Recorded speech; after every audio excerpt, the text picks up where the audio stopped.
Everyone wants to be able to predict the future prices of assets. Imagine if you knew back in 2013 that buying one Bitcoin at $67 would end up being worth over $60,000 by 2024. Of course, no one can predict future prices perfectly because the market is largely influenced by emotion rather than facts, but many models have been proposed that supposedly help predict future prices based on fundamentals. One such model is the stock-to-flow model, or the S to F for short, released by a user named Plan B in 2019, and it's still widely used today.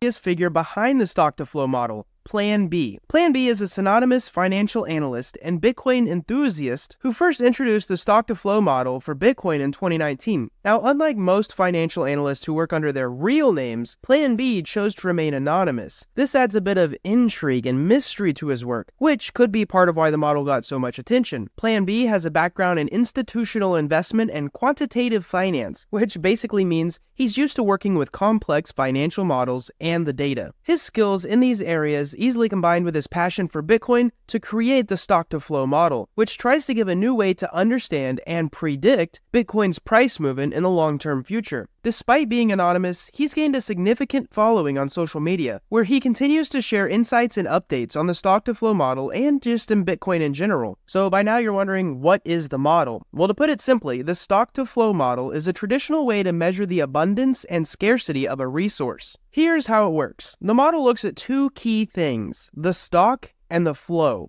The stock is the total amount of the resource that exists right now. Think of something being in stock at a store. This is like all the gold that's been mined and is out there in circulation. For Bitcoin, the stock is all of the Bitcoins that have already been mined and are in circulation. The flow, on the other hand, is the amount of the resource that is produced over a specific period, usually 1 year. So for gold, the flow would be how much gold is mined in the next 365 days, or the next year, and is added to the market. For Bitcoin, the flow is the number of new Bitcoins created through the mining process each year. In order to understand why stock and flow are important, we need to understand why scarcity is important. It all comes down to supply and demand. So let's start with a simple example. Imagine you have a rare collectible card, and there's only 10 of them in the world. Because those cards are so rare and have some cultural extrinsic value, lots of people want those cards. The high demand, combined with the low supply, makes the card very valuable. Now, if there were millions of these cards out there, they wouldn't be worth nearly as much because they'd be easy to get. Scarcity means that resources are limited, whether it's time, money, raw materials, or even Bitcoins. When something is scarce, people are usually willing to pay more for it because it's harder to come by. And also there are less sellers competing against each other to force prices down. When it comes to Bitcoin, its scarcity is built into the way that it is created. There will only ever be 21 million Bitcoins, making it a finite resource.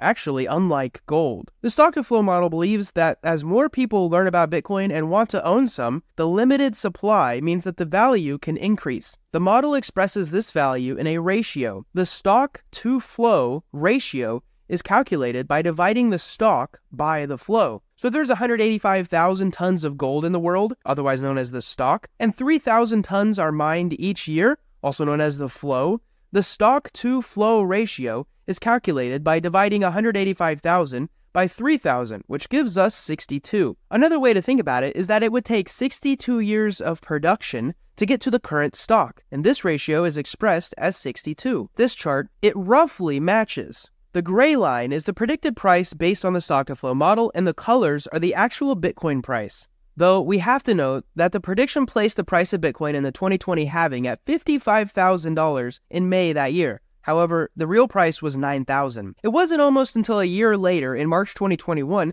that the price of Bitcoin did hit $55,000. The next halving is estimated to be in 2028, which would increase the ratio even more as the incoming supply will drop by half. In the stock-to-flow model, the projected value of Bitcoin is at least $1 million, which a few big names like Jack Dorsey and Cathie Wood agree with, but many analysts disagree and claim that even if it hits that, it won't be sustainable. As Plan B said in his article, only time will tell.